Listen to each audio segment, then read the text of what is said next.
आप सभी को। आज हमारे साथ अर्पित भाई है कोलकाता से। वो एक प्रखंड स्कॉलर है हमारा जैन समाज में।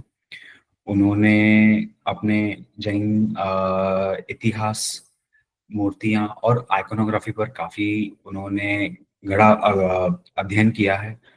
और उन्होंने भगवान महावीर स्वामी की जो विचरण भूमि है उसके ऊपर भी जाके वहां पे खुद स्वयं उन्होंने जाकर काफी अच्छी तरीके से उसके ऊपर एक पुस्तक भी बाहर निकाली है, सब कुछ रिकॉर्ड करके।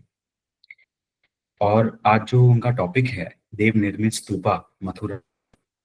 तो मथुरा का इतिहास अरविंद भाई तो बताएंगे ही, लेकिन मथुरा अपने सुपार्श्वनाथ स्वामी भगवान से लेके आज तक जैन इतिहास में काफी अहम भूमिका निभाई है उसने, वह भूमि में। और उसका काफी रोमांचक इतिहास रहा है। मथुरा में आज भी कम से कम 150 से अधिक इंस्क्रिप्शंस पड़े हैं। और वो इंस्क्रिप्शंस के ऊपर भी काफी सारा रिसर्च हुआ है पास्ट में।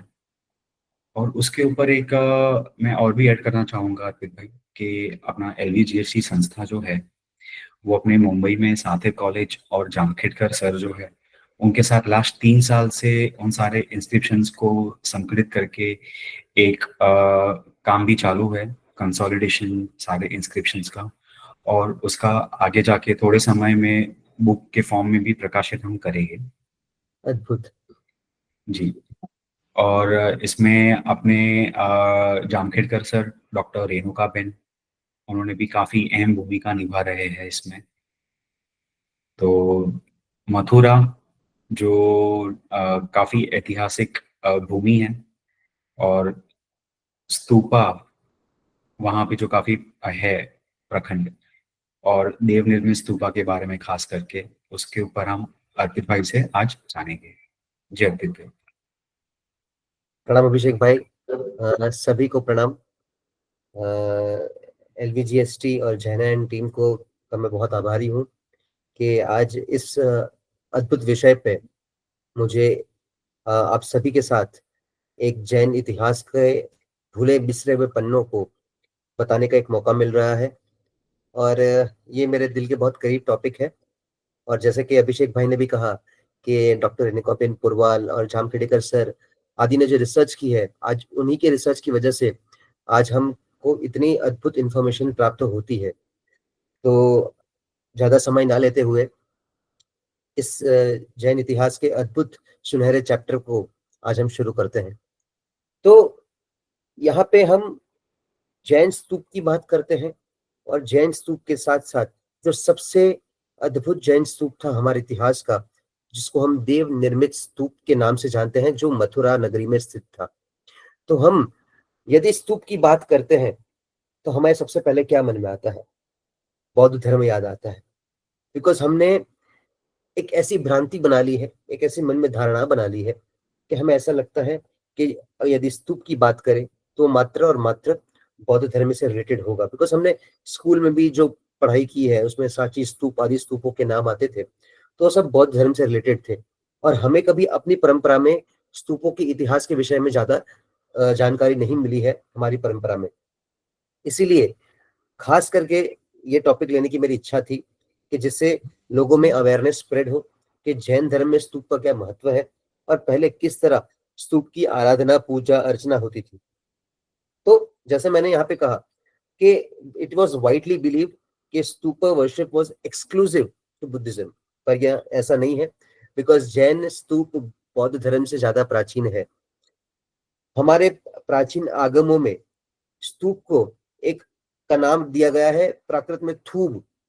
तो थूब यहाँ पे शब्द हमें आगमों में प्राप्त होता है, जिसको हम एक ढेर कह सकते हैं, एक पत्थरों का ढेर। तो ये स्तूप का जो वर्शिप था वो काफी प्रेवलेंट था, और स्तूप की पूजाएं भी होती थी। तो स्तूप होता क्या है और स्तूप के अंदर क्या होता है और उसकी पूजा क्यों होती है?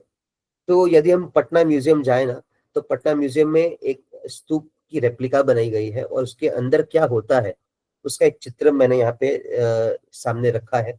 हम देख सकते हैं कि एक स्तूप है और उसके अंदर एक छोटे से कैस्केट होता है, डिब्बी जैसे हम कहते हैं।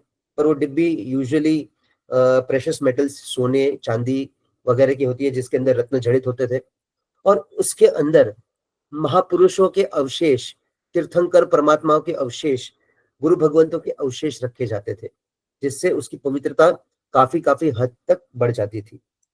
तो हमारे पारंपरिक स्क्रिप्चर्स में भी बताया गया है कि जब परमात्मा का निर्वाण होता है, उसके बाद जो दाढ़ा आदि होते हैं वो देव स्वर्ग लोक में लेके जाते हैं और वहां पे स्तूप की रचना करते हैं।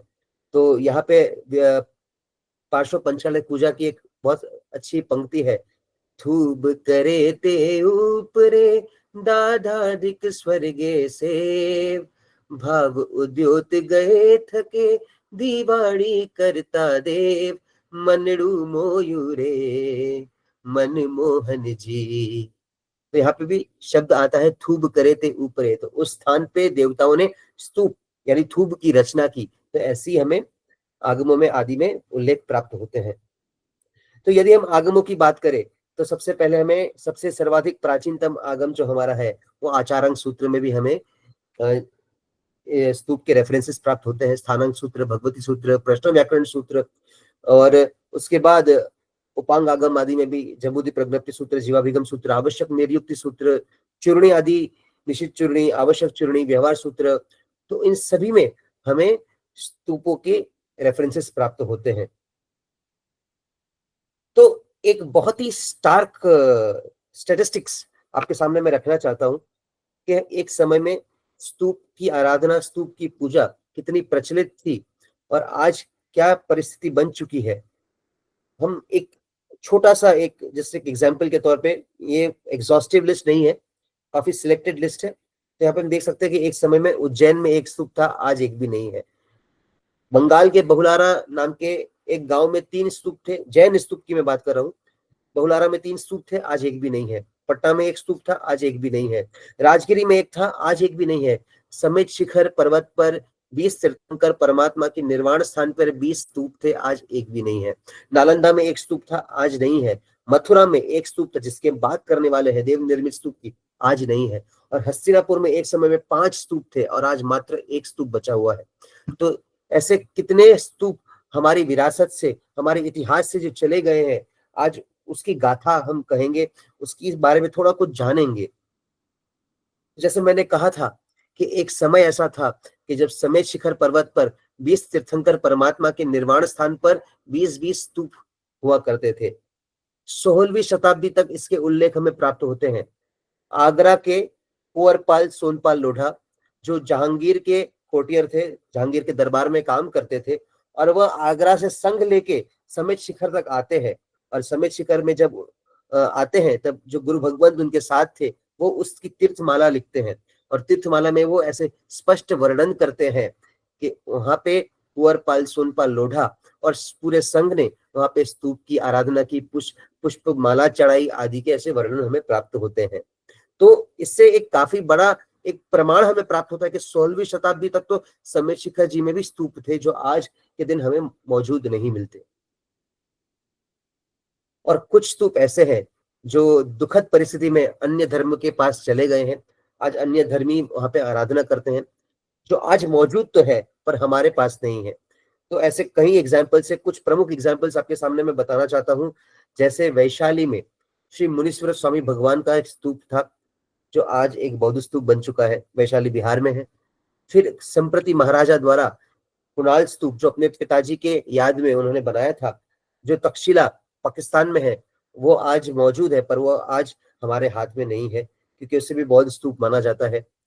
फिर तक्षशिला में और एक स्तूप है जो बाहुबली जी ने आदिनाथ भगवान के आगमन की खुशी में बनाया था, जिसको धर्मचक्र स्तूप कहा जाता है, वो आज बौद्ध स्तूप माना जाता है। उत्तर प्रदेश में वह भूमि जहां पे पार्श्वनाथ भगवान को कमठ द्वारा उपसर्ग सहने पड़े थे, उस भूमि पर भी स्तूप है, मिच्छामी दुक्कड़म, पर वो आज एक शिव मंदिर के रूप में पूजा जाता है। बांग्लादेश में पहाड़पुर स्तूप आज भी है, जिसे आज बौद्ध स्तूप माना जाता है। सारनाथ में भी धर्मचक्र स्तूप है, जिसके हमें स्पष्ट इंस्क्रिप्शन प्राप्त होते हैं, पर आज वो भी एक बौद्ध स्तूप माना जाता है। तो ऐसे कई कई स्तूप हैं जो आज हमारे पास तो थे कभी, पर हमने हमने स्तूप पूजा छोड़ दी और हमने स्तूपों की आराधना छोड़ दी, जिसकी वजह से आज वो अन्य धर्मों के पास चले जा चुके हैं। तो आज बहुत ही चुनिंदा स्तूप मौजूद है, उसमें से कुछ प्रमुख स्तूप की मैं बात करूंगा। आज भी पावापुरी के तीर्थ में भगवान महावीर के अंतिम देशना स्तूप जो नंदीवर्धन राजा ने उस जगह पे बनाया था, आज वो समरसरण मंदिर में पीछे के साइड में विद्यमान है, जिसको हम लेफ्ट हैंड साइड के तस्वीर में फोटो में देख सकते हैं। और राइट हैंड साइड में वो भूमि है जहाँ पे श्रेयांश कुमार ने आदिनाथ भगवान को इक्षुरस द्वारा वर्षित अपना पारणा करवाया था, वह स्तूप भी आज मौजूद है। वहां पे प्राचीन पगले भी मौजूद है। तो कुछ स्तूप आज है, हयात है, पर हमने स्तूप पूजा छोड़ दी, जिसकी वजह से बहुत सारे स्तूप हमारे हाथ से निकल चुके हैं। तो यहाँ पे हमने एक स्तूप की प्रारंभिक व्याख्या जानी, स्तूप क्या होते हैं, और स्तूप के मुख्य कौन कौन से मुख्य स्तूप थे उसके बारे में हमने जाना। और अभी हम आज के मुख्य टॉपिक पे आते हैं, वो मथुरा का देव निर्मित स्तूप। तो सबसे पहले जैन धर्म में मथुरा का बहुत बहुत अद्भुत इतिहास है और उसकी बहुत महत्वपूर्ण इतिहास है, क्योंकि यूजुअली हम देखते हैं कि जो जैन है वो यूजुअली ट्रेडिंग बिजनेस में रहते थे, आज भी रहते हैं। तो Mathura was a very very important trade centre as well, और वो एक इम्पोर्टेंट महाजनपद था। 25 आर्य भूमि में उसका समावेश होता था और वहां पे बहुत सारे सौदे होते थे बिजनेस के, इसलिए जैनों की बस्ती भी वहां पे थी। और सबसे महत्वपूर्ण बात, अंतिम केवली इस अवसर पीढ़ी काल के जम्बू स्वामी जी की वो केवल ज्ञान और निर्वाण भूमि है। वहां पे माथुरी वासना हुई, जिसकी वजह से आगम आज दिन तक हमारे पास सुरक्षित रहे हैं, जो 3री शताब्दी में हुए थे। और फिर श्री कृष्ण जो भविष्य में श्री अमम स्वामी नाम के तीर्थंकर बनने वाले हैं, उनकी भी जन्मभूमि रह चुकी है। इसलिए जैन धर्म में मथुरा का एक काफी इंपॉर्टेंट स्थान है। तो वो इंटरनेशनल ट्रेड रूट, जैसे हमने इसकी पहले की स्लाइड में देखा था कि Jain Mathura was a very important centre for Jain merchants domestically also, और इंटरनेशनल रूट्स के हिसाब से भी बहुत इंपॉर्टेंट था, यहां से हम देख सकते हैं। तो ये देव निर्मित स्तूप क्या है और इसके बारे में हमें पता कैसे चला? तो आज के दिन में श्री कृष्ण जन्मभूमि की जो साइट है, वहां से कुछ ही लगभग 2 किलोमीटर दूर एक स्थान है, एक छोटा सा पर्वत जैसा एरिया है, जिसको कंकाली टीला के नाम से जाना जाता है, जिसको एक हिंदू माता कंकाली देवी का वहां पे मंदिर है, इसलिए उसे कंकाली टीला कहा जाता है। वहां पे 1871, 1875, 1980 से लेकर 1981 और 1896 मतलब 19वीं शताब्दी के अंत अंत के भाग में ब्रिटिशर्स ने, जैसे खास करके अलेक्जेंडर कनिंघम, ग्राउसे, डॉक्टर फ्यूरर और डॉक्टर बर्जेस, इन्होंने काफी एक्सकवेशंस किए और एक्सकवेशंस करने के बाद उन्हें एक स्तूप और जो 2 जैन मंदिर के अवशेष प्राप्त हुए।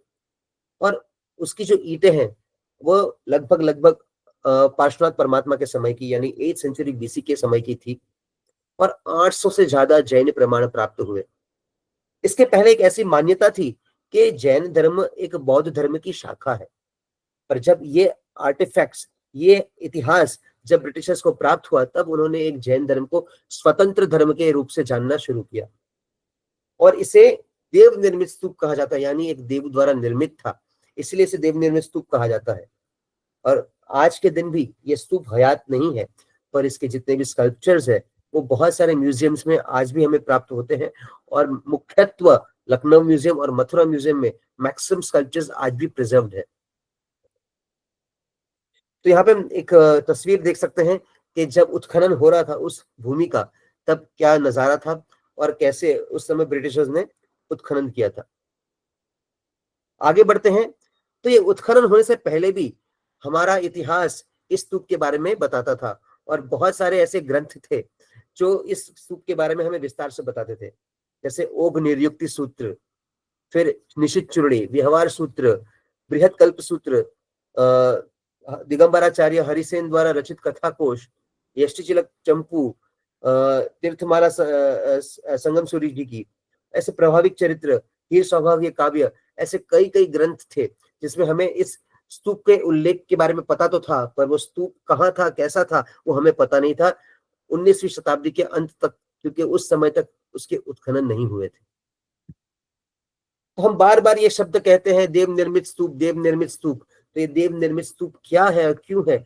इसका कोई प्रमाण है हमारे पास? तो इसका प्रमाण है कि ईस्वी की दूसरी शताब्दी यानी 157 सीई में एक प्रतिमा थी, मुनीश्वर स्वामी भगवंत की प्रतिमा थी। उसके पबासन यानी पेडेस्टल पे एक इंस्क्रिप्शन प्राप्त होता है और वो इंस्क्रिप्शन में ऐसा स्पष्ट लिखा हुआ है कि ये देव निर्मित वोड स्तूप के अंदर ये प्रतिमा विराजमान थी। आज हम देख सकते हैं यहाँ पे अगर हम एक एरो हमने दिया हुआ है और सामने यदि हम देखें तो हम देख सकते हैं कि वो इंस्क्रिप्शन आज दिन भी मौजूद है जिसके अंदर देव निर्मित वोड स्तूप का की बात लिखी गई है।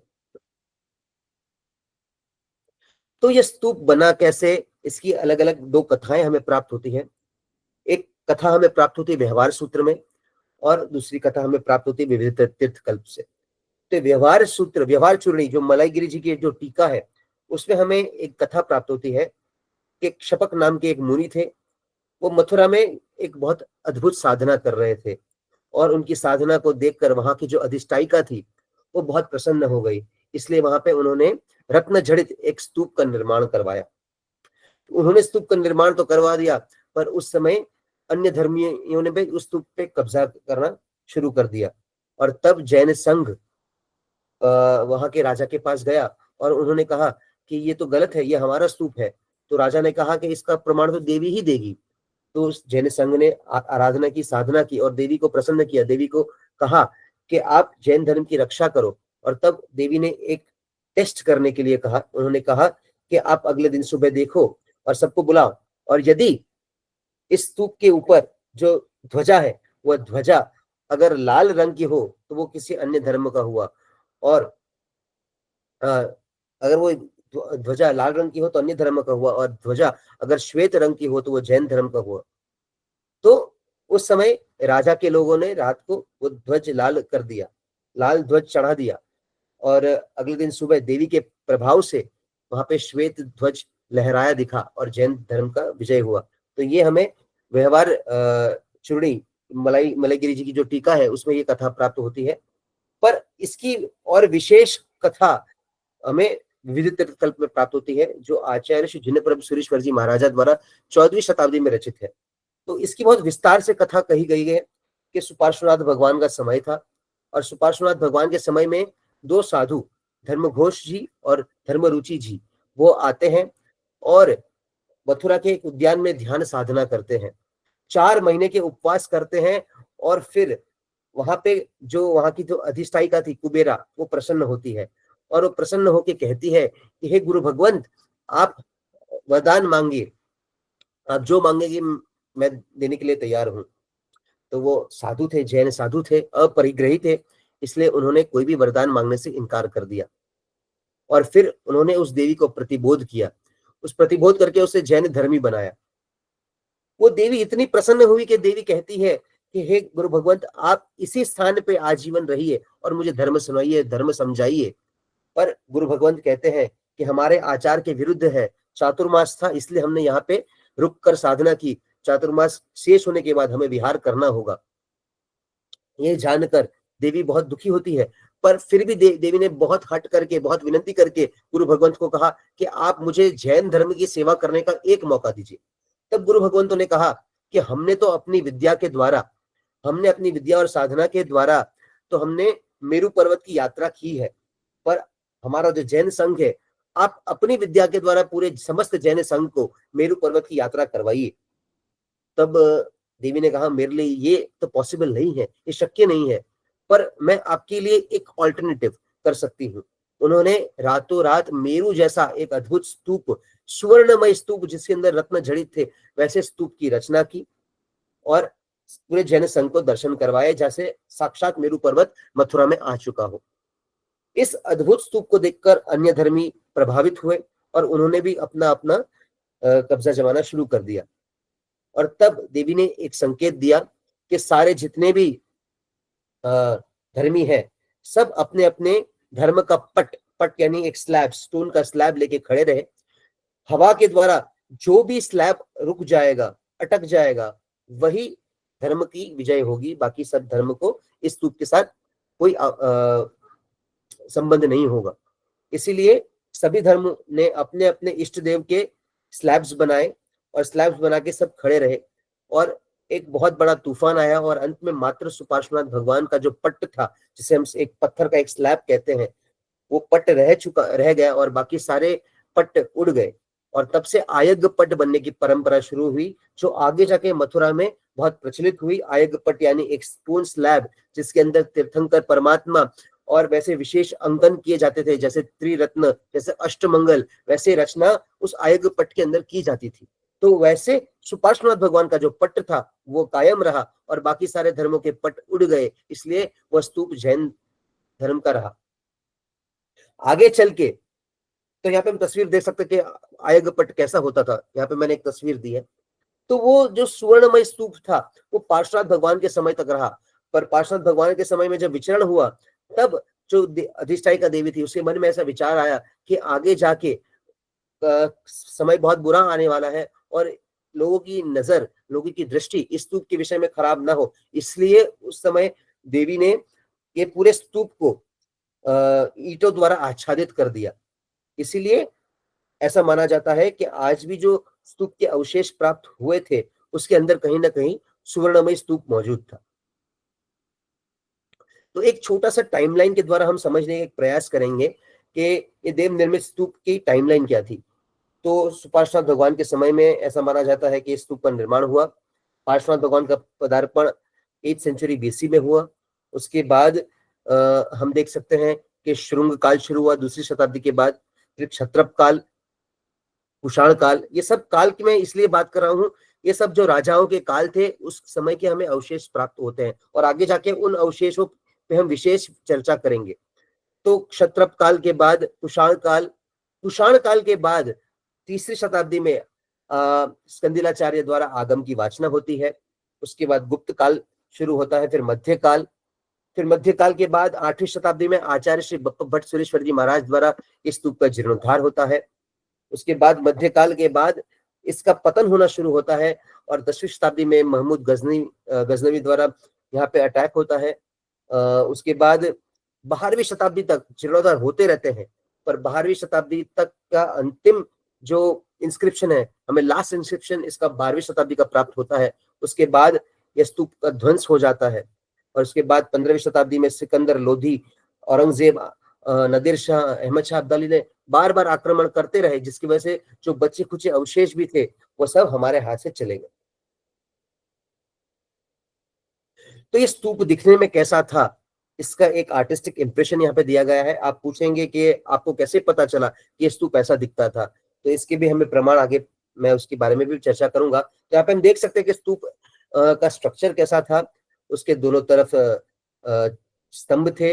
एक स्तंभ के ऊपर धर्मचक्र था, एक स्तंभ के ऊपर सिंह की निशानी है, 3 छत्र थे, तोरण द्वार था, तोरण द्वार के 8 अलग अलग सोपान थे, पगथिये थे, उसके नीचे पुरुष द्वारपाल और कुबेरा देवी दोनों के वहां पे अंकन किए गए थे, पीठिका थी। तो ऐसे एक डिजाइन हमें प्राप्त होता है। हम यहाँ से देख सकते हैं कि कैसे टॉप व्यू, साइड व्यू, एक 3D मैपिंग के अनुसार हम देख सकते हैं कि कैसा दिखता था ये स्तूप। तो इस स्तूप के हमें अलग अलग समय के अलग अलग अवशेष प्राप्त हुए हैं। तो कुषाण काल के अवशेष यानी 1st सेंचुरी के 30 साल बाद, मतलब ईसवी के 30 साल तक कुषाण ईरा के पूर्व के अवशेष प्राप्त होते हैं। फिर कुषाण ईरा के यानी ईसवी की 30 साल से लेके 3री शताब्दी तक के, गुप्त काल यानी 3री शताब्दी से लेके 6वीं शताब्दी तक के, और मध्यकाल यानी 6ठी शताब्दी के बाद के अवशेष। तो ऐसे हम वर्गीकरण कर रहे हैं, क्लासिफिकेशन कर रहे हैं कि अलग अलग समय में हमें अलग अलग अवशेष प्राप्त हुए हैं, जिससे हमें एक आइकोनोग्राफी कैसे डेवलप होती है उसे हम समझने के लिए ये काफी इंपॉर्टेंट समय आज हमको याद करने हैं।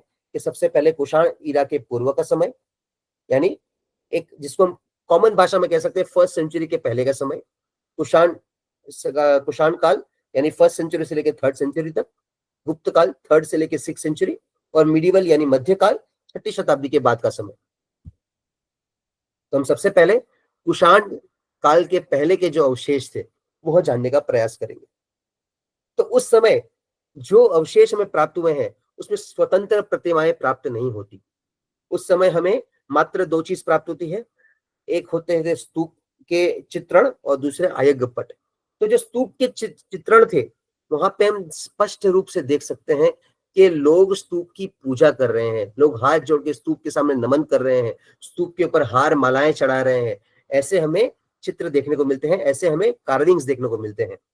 और दूसरा हमें आयग्यपट प्राप्त होते हैं। आयग्यपट यानी एक पत्थर का एक पट स्लैब जिसके अंदर शुभ चिन्ह और तीर्थंकर परमात्मा के अंकन किए जाते थे। तो इस समय के हमें 27 आयग्यपट प्राप्त हुए हैं और इन आयग्यपट्टों को एक हाई, इस स्तूप के एक हाई प्लेटफॉर्म के ऊपर रखा जाता था और लोग उनको देख के नमस्कार आदि पूजा करते थे। जैसे आज भी हम शत्रुंजय, गिरनार आदि के पट अपने मंदिर में देखते हैं और उस समय ऐसे आयग्यपट के लोग आराधना पूजा करते थे। तो जैसे कि मैंने कहा कि स्तूपों की पूजा होती थी, तो ऐसे हमें स्पष्ट चित्रण आदि प्राप्त होते हैं कि लोग हार मालाएं फूल लेके आ रहे हैं और स्तूप की पूजा अर्चना कर रहे हैं। तो ऐसे हमें अवशेष प्राप्त हुए हैं। तो सबसे पुराना और प्राचीन अवशेष जिसके अंदर कोई भी तीर्थंकर परमात्मा की प्रतिमा का अवतरण या रूपण किया गया हो तो वो था नीलंजना के नृत्य का चित्र। तो दिगंबर परंपरा में एक कथा प्राप्त होती है नीलंजना के नृत्य की, कि जिसके अंदर आदिनाथ भगवान को वैराग्य कैसे प्राप्त हुआ। तो आदिनाथ परमात्मा दीक्षा लेने से पूर्व राजपाट में व्यस्त थे और उस समय में वो अपने दरबार में नीलंजना नाम की अप्सरा थी, वो नृत्य कर रही है और नृत्य करते करते वो गिर के वहां पे मृत्यु को प्राप्त करती है। और यह देख के आदिनाथ परमात्मा को जीवन की क्षण भंगुरता का एहसास होता है और तब उन्होंने वैराग्य प्राप्त किया। ये कथा हमें दिगंबर ग्रंथों में प्राप्त होती है और ऐसे इसकी कुछ कुछ बात हमें आचार्य विमल सूरी महाराज की पौमचर्या में भी ऐसे शायद रेफरेंसेस प्राप्त होते हैं। कंफर्म नहीं है क्योंकि इसके बहुत सारे इंटरप्रिटेशंस अलग अलग है। तो जिसकी मैंने बात की तो ये 2nd सेंचुरी बीसी का यानी ईस्वी के 200 साल पुराना आज ये स्लैब, जिसे एक लिंटल यानी तोरण के भाग का एक स्लैब था, जहां पे हम देख सकते हैं कि राइट हैंड साइड में नीलंजना नृत्य कर रही है और लेफ्ट हैंड साइड में तीर्थंकर परमात्मा आदिनाथ भगवान वैराग्य उत्पन्न होके साधना में लीन हो जा रहे हैं ये नृत्य देखने के बाद।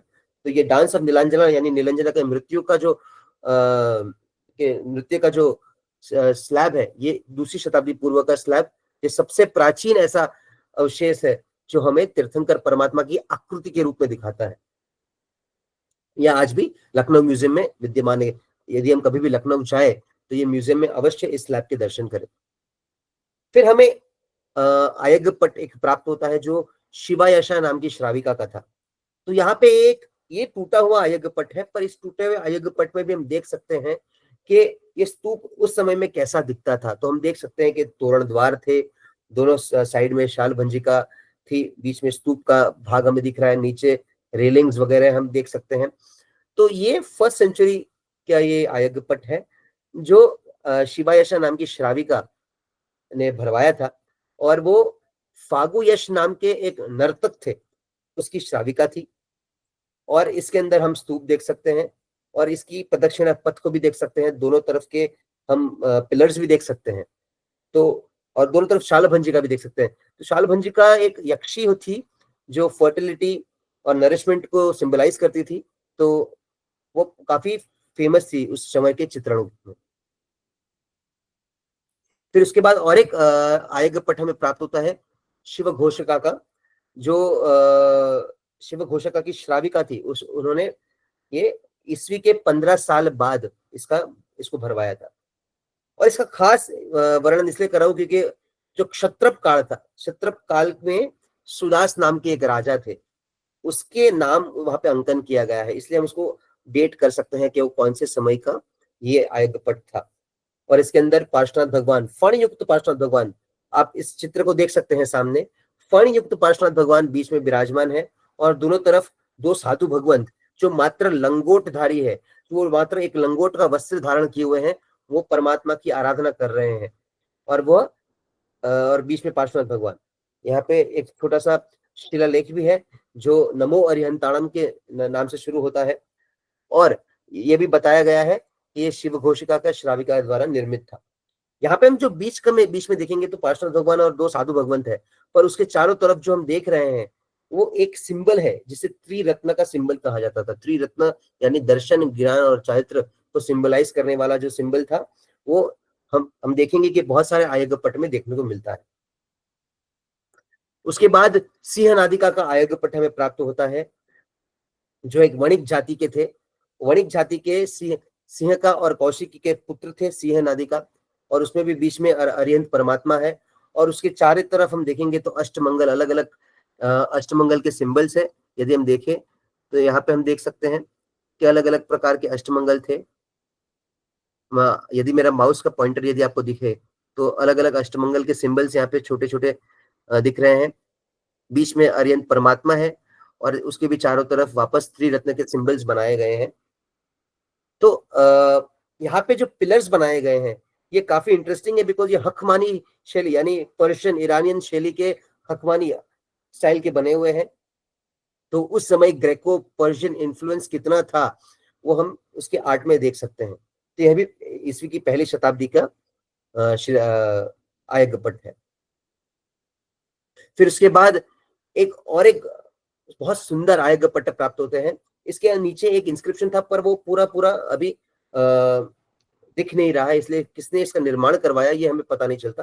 पर इसके अंदर एक बहुत बड़ा नंद्यावर्त बनाया गया है, और उस नंद्यावर्त के अंदर में स्वस्तिक, श्रीवत्स, मीन युगल, भद्रासन उसके अंकन किए गए हैं, और 4 अलग अलग त्रिरत्न भी बनाए गए हैं।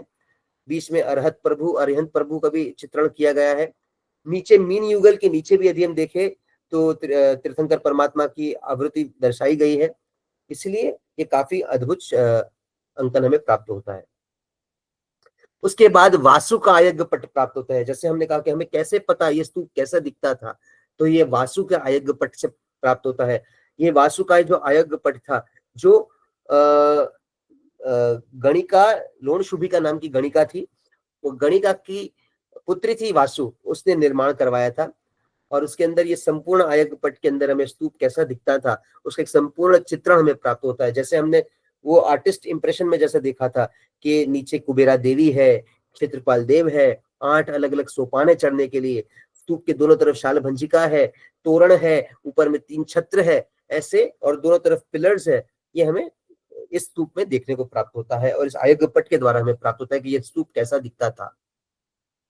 तो इस समय के हम जाति, वर्ग और ऑक्यूपेशन क्या थे उस समय के जैनों के। आज हम जैनियों को यूजुअली ट्रेडिंग, मर्चेंट बिजनेस में एसोसिएट करते हैं, पर उस समय कितने अलग अलग प्रकार के व्यापारी और कितने अलग अलग प्रकार के व्यापार जैन करते थे, तो उस समय के हमें प्राप्त होता है। बिकॉज इंस्क्रिप्शन में उनकी सोशियो रिलीजियस क्लासिफिकेशन भी हमें प्राप्त होती थी। जैसे मणिकर यानी ज्वेलर्स, आयरन मॉन्गर्स, गंधिका यानी परफ्यूमर्स, डायर्स, फेरीमैन मतलब जो नौका चलाते हैं, नर्तक, डांसर्स, गणिका, कॉर्टिसंस, वणिक, मर्चेंट्स, सार्तवाहा मतलब कैरवन के लीडर्स, ये सब अलग अलग प्रकार के ऑक्यूपेशंस में थे, और वो सब जैन थे। इसके बारे में हमें पता चलता है इन इंस्क्रिप्शंस के द्वारा। तो हमने अभी तक जो जितने भी अवशेष देखे वो कुषाण काल के पहले के थे, यानी ईस्वी की प्रथम शताब्दी के आसपास से, और या उसके पहले के थे। अभी हम जो बात करेंगे वो सब कुषाण काल के शिलालेख के कुषाण काल के अवशेषों की बात करेंगे। तो हम आगे बढ़ते हैं तो हम देख सकते हैं कि सबसे पहले इस समय तक जितने भी हमें अवशेष प्राप्त हुए, या तो वो स्तूप के वर्शिप के थे, या तो वो आयग्यपट के वर्शिप के थे। पर अब से जो भी हमें प्राप्त होते हैं वो स्वतंत्र निरूपण प्रतिमा का होने लगा। तो उसमें 93 आइडल्स पद्मासन मुद्रा में प्राप्त हुई, 26 प्रतिमा कायस्थ मुद्रा में प्राप्त हुई, और एकदम भुजाओं मतलब स्ट्रॉन्ग भुजाओं के साथ ऐसी प्रतिमाएं प्राप्त हुई। जो हाथ की जो कोणियां थी वो दूर दूर तक रहती थी। भगवान के छाती पे श्रीवत्स का अंकन सबसे पहले इस समय में शुरू हुआ, यानी कुषाण काल से शुरू हुआ भगवान के छाती पे श्रीवत्स का अंकन। और भगवान का मुख देखेंगे तो भगवान के मुख पर एक हास्य रहता था, आंखें खुली हुई रहती थी, और वो हास्य इस रूप को दर्शाता था कि परमात्मा अपने ध्यान मग्न स्वरूप में भी बहुत आनंद में है। उस ध्यान मग्न स्वरूप के आनंद को दर्शाने के लिए एक मृदु हास्य दिखाया जाता था इन प्रतिमाओं के ऊपर। तो इस समय हम देख सकते हैं कि प्रतिमा के जो परिकर था उसमें चामरधारी इंद्र दिखाए जाते थे। पद्मासन में सिंह का निरूपण किया जाता था, बीच में धर्म चक्र दिखाया जाता था। पार्श्वनाथ भगवान जब होते थे तो पार्श्वनाथ भगवान के ऊपर फणों का अंकन किया जाता था। और यदि हम इस प्रतिमा के मस्तक को देखें, यहाँ पे प्रतिमा का जो फोटो दिया गया है, इस प्रतिमा के मस्तक के ऊपर कितनी यूनिक हेयर स्टाइल भगवान की दिखाई गई है, यानी केश कैसे भगवान के थे उस समय, तो ये हम देख सकते हैं। तो उस समय की जो आर्टिस्ट कल्चर थे उसको हम यहाँ पे देख सकते हैं। उस समय की जो प्रतिमा थी उसके हाथों में भगवान के जो चरण थे उसके ऊपर अष्टमंगल के सिंबल्स दिखाए जाते थे और भावमंडल का डिपिक्शन भी शुरू हो गया था उस समय।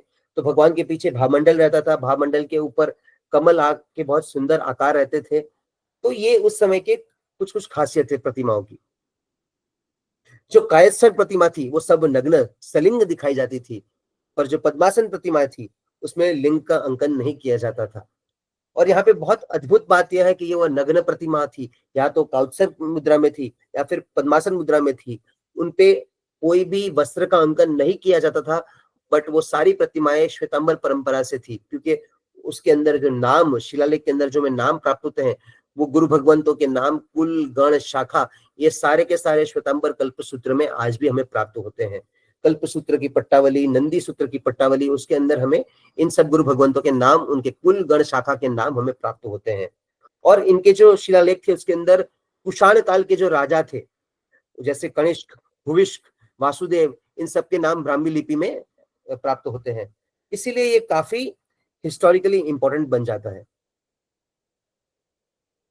फिर कुषाण काल के अंदर और एक अद्भुत बात शुरू हुई, सर्वतोभद्र यानी चतुर्मुखी प्रतिमा बनना शुरू हुआ। फिर नेमिनाथ भगवान की प्रतिमा में श्री कृष्ण और बलराम का अंकन शुरू हुआ। तो इस प्रतिमा में हम देख सकते हैं सामने जो प्रतिमा है वो नेमिनाथ परमात्मा की प्रतिमा है, और उसके दोनों तरफ एक लेफ्ट हैंड साइड में श्री बलराम है और राइट हैंड साइड में श्री कृष्ण है। तो यहाँ पे हम ऐसे देख सकते हैं।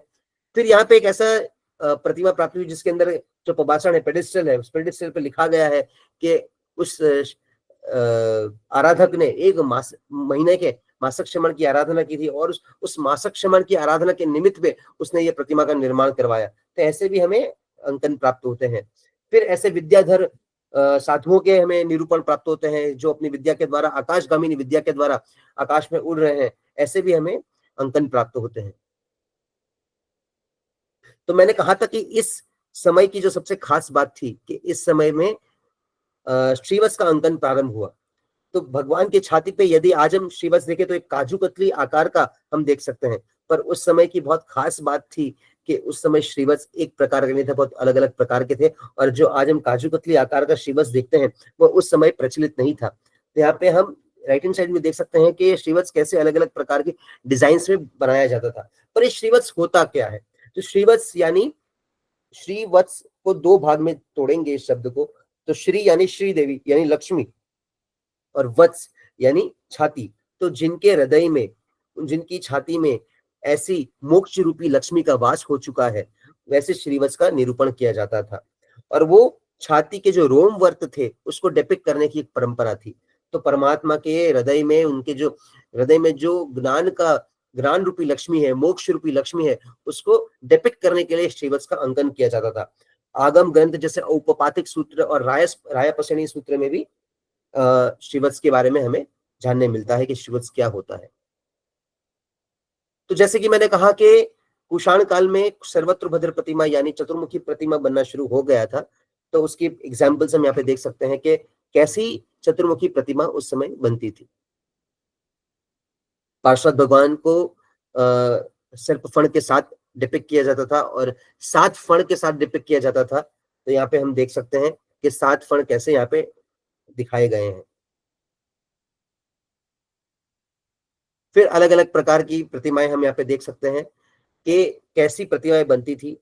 भगवान के हाथ एकदम दूर दूर तक रहते थे, पूर्णी एकदम दूर एकदम रहती थी, और भगवान का मुख हास्यमय रहता था, आंखें खुली रहती थी, और यहाँ पे राइट हैंड साइड में जो मैंने कहा था कि महावीर भगवान की प्रतिमा है, जो विजयश्री नाम के श्राविका ने भरवाई थी क्योंकि उन्होंने मासिक श्रमण किया था, वैसी पेडिस्टल में ऐसा इंस्क्रिप्शन हमें प्राप्त होता है। ऐसे और अवशेष प्राप्त होते हैं मुख के, जो उस समय आक्रमणकर्ताओं ने उन प्रतिमाओं पे जो विनाश किया था उसके अवशेष हम प्राप्त कर सकते हैं। एक तोरण भी बहुत सुंदर तोरण हम देख सकते हैं। इस तोरण के अंदर बीच में हम देखें तो तीर्थंकर परमात्मा की आकृति है, उसके दोनों तरफ श्रावक श्राविकाएं परमात्मा की आराधना कर रहे हैं, और उस तीर्थंकर परमात्मा के ऊपर की लाइन यदि देखें, बीच वाली लाइन में तीर्थंकर परमात्मा है और ऊपर वाली लाइन में देखें तो तीर्थंकर परमात्मा के ऊपर स्तूप की पूजा हो रही है। मतलब तीर्थंकर परमात्मा से भी ज्यादा तीर्थंकर परमात्मा के अवशेष जिस स्तूप में रखे जाते थे उस स्तूप की पूजा की जाती थी। इस निरूपण से द्वारा हमें प्राप्त होता है। राइट लेफ्ट हैंड साइड में यदि हम देखें, एक्सट्रीम लेफ्ट हैंड साइड, तो हम देख सकते हैं हरिण गमेशी देव, नाग गमेशी देव हाथ में पुष्पमाला लेके आ रहे हैं और वहां पे उनकी आराधना करने आ रहे हैं। तो इसका हम एक तोरण में डिपिक्शन देख सकते हैं। तो जैसे मैंने कहा कि जो प्रतिमाएं हैं उस पे वस्त्र का अंकन नहीं था, फिर भी वह सारी प्रतिमाएं श्वेतांबर गुरु भगवंतों ने भरवाई थी, क्योंकि जितने भी कुल गण शाखा है वो सबके नाम कल्पसूत्र स्थविरावली और नंदी सूत्र थिरावली से प्राप्त होते हैं। तो हम यहाँ पे पट्टावली में भी देखें और तब हमें प्राप्त होता है कि आचार्य भद्रभाव स्वामी के बाद गोदास गण का प्रारंभ हुआ और गोदास गण के 3 अलग अलग सब डिविजन हुए, जिसका नाम था कोटिक गण, वर्ण गण और उदय गण। तो कोटिक गण के 20 इंस्क्रिप्शन प्राप्त हुए, वर्ण गण के 12 इंस्क्रिप्शन प्राप्त हुए और उदय गण के 2 इंस्क्रिप्शन प्राप्त हुए। और कोटिक गण के अंदर भी कौन से कुल थे, उसके अंदर कौन सी शाखाएं थी, ये हमें प्राप्त होता है यहाँ के शिलालेख से। तो आचार्य सूत्र में भी यदि हम देखें, जो हमारा सबसे प्राचीनतम आगम है, तो उस आगम में भी हमें गुरु भगवंतों के वेशभूषा के ऊपर वेशभूषा कैसी होनी चाहिए गुरु भगवंतों की, उसके बारे में निरूपण प्राप्त होता है। तो 3 प्रकार के क्लासिफिकेशन बताए गए हैं आचार्य सूत्र में। एक थे अचेल, जो जिनकल्पी थे, यानी जो वस्त्र धारण नहीं करते थे।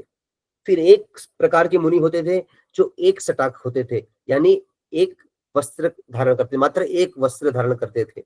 और इसे बौद्ध ग्रंथों में भी बताया गया है, एक सटाक निर्ग्रंथ कह के। तो निर्ग्रंथ यानी जैन धर्मी थे और वो एक सटाक यानी एक वस्त्र पहनते थे। और फिर सांत्रोत्तर, जो 2 या 3 वस्त्र धारण करते थे और साथ में एक रजाई भी रखते थे। तो जिस तरह आचार्य सूत्र में गुरु भगवंतों की वेशभूषा के बारे में बताया गया है, वैसी ही प्रतिमाएं हमें मथुरा के कंकाली टीला के स्तूप से प्राप्त होती है। तो जो प्रतिमाएं हैं, तीर्थंकर परमात्मा की प्रतिमाएं हैं, उसका जो प्रभाषण है, उस प्रभाषण के अंदर, उस प्रभाषण में गुरु भगवंतों की छोटी छोटी प्रतिमाएं हमें देखने मिलती है। उसमें एक सटाक प्रतिमाएं प्राप्त होती है।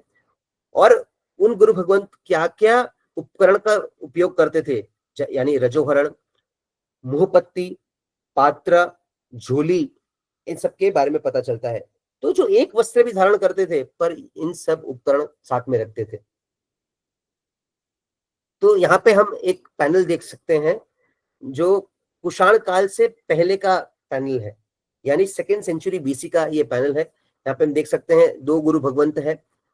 एक गुरु भगवंत के हाथ में रजोहरण भी है, दूसरे गुरु भगवंत के हाथ में छोटी सी मुहपत्ती है और एक बड़ा सा वस्त्र है अपनी नग्नता को ढकने के लिए, वो एक सटाक निर्ग्रंथ थे। तो यहाँ पे हम देख सकते हैं। फिर और एक हम दूसरी शताब्दी का एक अंकन देखते हैं लेफ्ट हैंड साइड में, कि जिन्होंने संपूर्ण नग्न है मुनि, मात्र अपनी नग्नता को ढकने के लिए एक चोलपट्टे का प्रयोग किया गया है।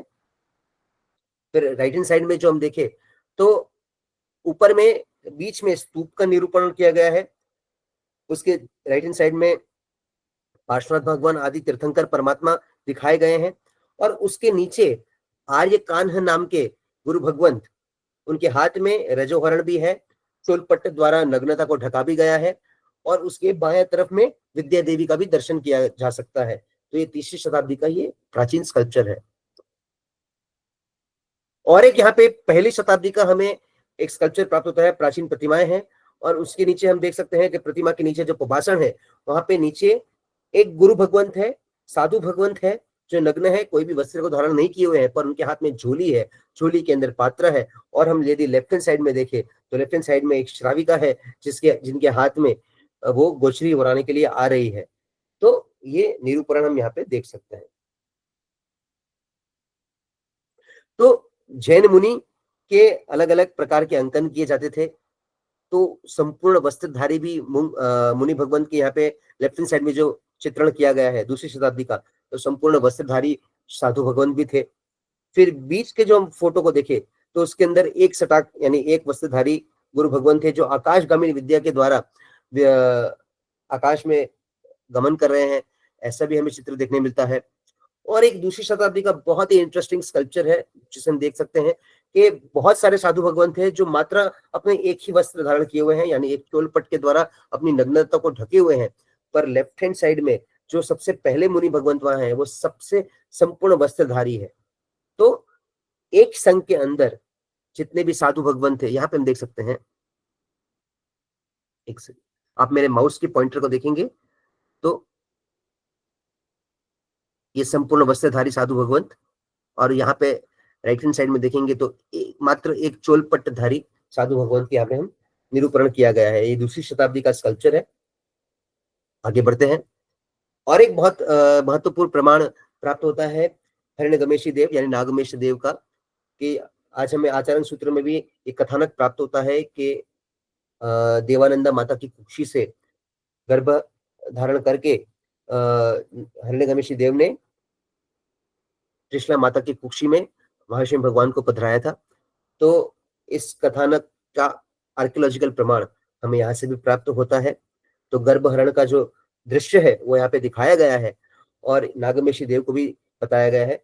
तो उस समय ये प्रथम शताब्दी का ये स्कल्पचर है, और ऐसे बहुत सारे स्कल्पचर्स नागमेशी देव को वहाँ पे दिखाए गए, because he was a Demi God of fertility, मतलब ऐसे देवता थे जो फर्टिलिटी को सिंबलाइज करते थे और उनकी आराधना पूजा भी होती थी। तो आज हम ऐसी प्राय मान्यता है, ऐसे हम सोचते हैं कि सरस्वती देवी वैदिक वैदिक परंपरा में सबसे प्राचीन उसकी प्रतिमा हो सकती है, पर ऐसा नहीं है। जैन धर्म में सबसे प्राचीन आज जितनी भी सरस्वती देवी की प्रतिमाएं हैं विश्व में, उसमें सर्वाधिक प्राचीन जो सरस्वती देवी की प्रतिमा है, श्रुत देवी की प्रतिमा है, वो जैन धर्म की है और वो मथुरा की कंकाली टीला स्तूप से प्राप्त हुई थी। तो ईस्वी के 84 साल बाद, मतलब 84 सीई में ये सोनी गुआ नाम के श्रावक ने इसको भरवाया था। और कौन से गुरु भगवंत की प्रेरणा से भरवाया था ये भी लिखा गया है कि वाचक आर्यदेव जो कोटि गण के थे, स्थानीय कुल के थे, और उनकी शाखा वैरी शाखा थी। तो ऐसे हमें क्लासिफिकेशन प्राप्त होते थे इसके शिलालेख के द्वारा। और वाचक आर्यदेव भी कौन थे? तो आचार्य माघहस्तिन और हस्तहस्ती के प्रशिष्य थे। तो ये हमें इसके शिलालेख के द्वारा प्राप्त होता है। तो ये श्रुत देवी के हाथ में हम देखेंगे तो आगम ग्रंथ है और उनका मस्तक धड़ से अलग कर दिया गया है आक्रमणकर्ताओं द्वारा, पर दोनों तरफ यदि हम देखें तो श्रावक और श्राविका हाथ जोड़ के खड़े हैं, ऐसा निरूपण इस कल्चर में किया गया है। तो हमने सबसे पहले कुषाण काल के पूर्व के सारे अवशेष को देखा, उसके बाद हमने कुषाण काल के अवशेष को देखा, और अभी हम गुप्त काल के अवशेष तक जा रहे हैं। यदि आपने नोटिस किया होगा तो इसके पहले जितने भी प्रतिमाएं थी वो प्रतिमाओं पे लांछन नहीं थे, मात्र उनके इंस्क्रिप्शंस के द्वारा पहचाना जा सकता था कि वो प्रतिमाएं कौन सी थी। और अभी तक भी लांछन का निरूपण नहीं किया गया है गुप्त काल में। तो गुप्त काल यानी तीसरी शताब्दी से लेकर 6वीं शताब्दी तक का समय था। उसके अंदर समुद्रगुप्त, चंद्रगुप्त दूसरे और स्कंदगुप्त जैसे राजा थे, और उस समय कलात्मकता काफी बढ़ गई। यहाँ पे हम देखेंगे तो कुषाण काल में भगवान की आंखें खुली थी, भगवान हास्यमय चेहरे में थे, पर अभी भगवान की दृष्टि नासाग्र दृष्टि हो गई, ध्यान मग्न नेत्र हो गए, और भगवान की जो मुद्रा है वो काफी गंभीर हो गई। जो सौम्य हास्य के साथ थी वो धीरे धीरे गंभीर मुद्रा में आ गई। तो भगवान के जो अलग अलग हेयर स्टाइल्स जो अलग अलग बताई गई थी कुषाण काल में, अब वो एक स्टैंडर्डाइज हो गई। वहां पे रोमवर्त जैसे बाल के निरूपण करना शुरू हो गया, कर्ली हेयर जिसको हम कहते हैं। भगवान के जो कर्ण थे वो नीचे तक आने लगे, इलांगेटेड ईयरलोब्स। और जो पहले भामंडल था जिसके अंदर मात्र एक छोटा सा कमल दिखाया जाता था, अब वो काफी इलाबोरेट सूर्य की किरण जैसा बन गया। तो इसके एक सिंपल एग्जांपल हम देख सकते हैं कि लेफ्ट हैंड साइड में कुषाण काल की प्रतिमा है और राइट हैंड साइड में गुप्त काल की प्रतिमा है। तो कुषाण काल में भगवान की आंखें खुली थी, हास्यमय चेहरा था और भगवान की बाल भी पीछे किए हुए अलग अलग हेयर स्टाइल्स में थे। अभी गुप्त काल में जाते जाते भगवान की आंखें नासाग्र दृष्टि में चली गई है, ध्यान मग्न हो गई है, गंभीरता आ गई है प्रतिमा के मुख पर, रोम वर्त वाले केश आ गए हैं और भामंडल एक सूर्य की किरण की तरह बन चुका है। और लांछन की प्रक्रिया अभी भी शुरू नहीं हुई थी और बड़ी बड़ी प्रतिमाएं इस समय बनना शुरू हो गई थी। तो लांछन कब से बनना शुरू हुए?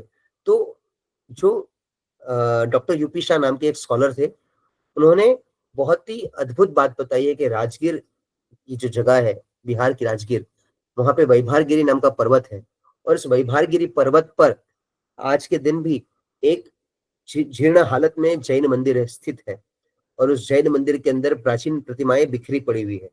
उन प्रतिमाओं में से एक प्रतिमा ऐसी है जो गुप्त काल की प्रतिमा थी और वो 5वीं शताब्दी की प्रतिमा थी और उसके अंदर भगवान के नीचे दो छोटे छोटे शंख आकार बने हुए हैं। यहाँ पे हम फोटो में देख सकते हैं, दो छोटे छोटे शंख आकार बने हुए हैं, वो नेमिनाथ परमात्मा के लांछन को सिग्निफाई करता है और वो सबसे पहली प्रतिमा थी जो लांछन युक्त प्रतिमा थी। उसके पहले की कोई भी प्रतिमा में लांछन प्राप्त नहीं होता क्योंकि इसके अंदर द्वितीय चंद्रगुप्त यानी चंद्रगुप्त सेकंड जो गुप्त काल के थे, उनका नाम इसके अंदर प्राप्त होता है। यानी गुप्त काल से यानी 5वीं शताब्दी के बाद के समय से लांछन बनना शुरू हुआ। तो गुप्तकालीन अलग अलग प्रतिमा हम देख सकते हैं, चौबीसी युक्त प्रतिमाएं बनना शुरू हो गई। आदिनाथ भगवान की चौबीसी देख सकते हैं। फिर लांछन की जगह पे धर्मचक्र भी बनता था। फिर आदिनाथ भगवान के केश बनना शुरू हुए, नीचे तक आने वाले केश, भगवान ध्यान मग्न थे वैसे प्रतिमाएं प्राप्त होती है। फिर यहाँ पे भी नेमिनाथ भगवान की प्रतिमा प्राप्त होती है कृष्ण और बलराम के साथ। पार्श्वनाथ भगवान की प्रतिमा, सर्वतोभद्र प्रतिमा यानी चौमुखी प्रतिमा, आदिनाथ भगवान की प्रतिमा हमें प्राप्त होती है। तो 6वीं शताब्दी का एक बहुत ही अद्भुत सुंदर सर्वतोभद्र यानी चतुर्मुखी प्रतिमा हम देख सकते हैं जिसके अंदर आदिनाथ भगवान, नेमिनाथ भगवान, पार्श्वनाथ भगवान और महाविष्णु भगवान एक ही प्रतिमा के समूह में 4 अलग अलग तीर्थंकर परमात्मा का निरूपण किया गया है। यहाँ के 2 ऐसे अद्भुत प्रमाण प्राप्त हुए हैं जिसके अंदर महाविष्णु भगवान की राज्य अवस्था को दिखाया गया है। यहाँ पे एक ऐसा शिल्प है जिसके अंदर महाविष्णु भगवान लेफ्ट हैंड साइड की जो शिल्प है वहां पे हम देख सकते हैं कि महाविष्णु भगवान नंदीवर्धन राजा के पास आ रहे हैं और उनसे अनुज्ञा मांग रहे हैं कि मुझे दीक्षा लेनी है, आप मुझे अनुज्ञा दो।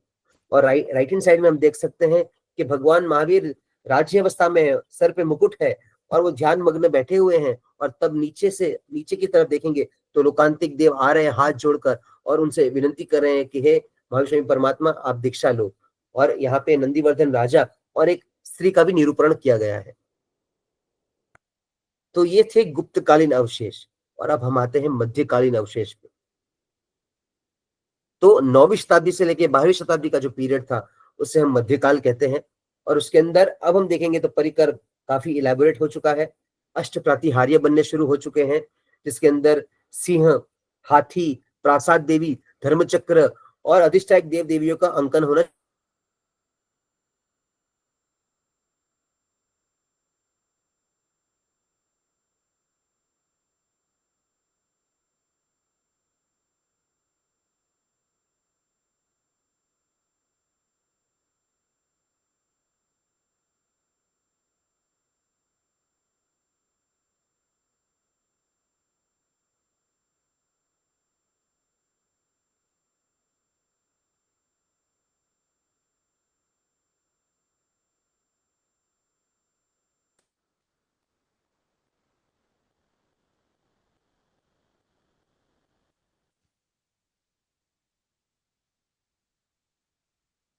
मिच्छा मिदुकड़म मेरा कनेक्शन थोड़ा चला जा चुका था।